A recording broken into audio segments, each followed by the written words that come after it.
l'anatomie de l'échec des méga projets. Ce que j'entends par là, l'autopsie même de l'échec des grands projets.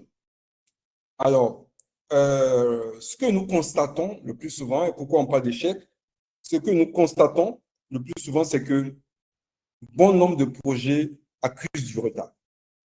Ça, c'est un constat. C'est le symptôme de l'échec. Beaucoup de retards sont cumulés. Nous constatons aussi un manque de coordination.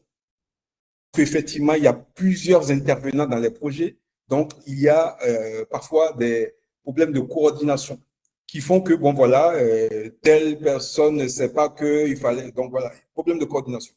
Et puis, tout naturellement, comme tous les gros projets qui sont mal coordonnés, et nous constatons des dépassements de coûts. Ça, c'est les symptômes de l'échec que nous avons observé, que nous avons constaté. Alors, les causes profondes, c'est quoi?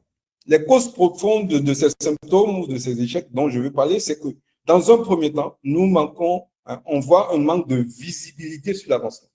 Effectivement, si on ne donne pas de la visibilité de ce qu'on fait aux parties prenantes, aux utilisateurs, tout naturellement, le retard est constaté un peu peut-être un peu trop tardivement. Donc, manque de visibilité, c'est la première cause profonde.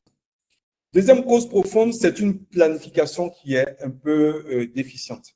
Voilà, la planification devant ces genres de projets, ces méga projets dont on parle, n'est pas efficace, n'est pas suffisamment, suffisamment construite pour pouvoir couvrir tous les aspects.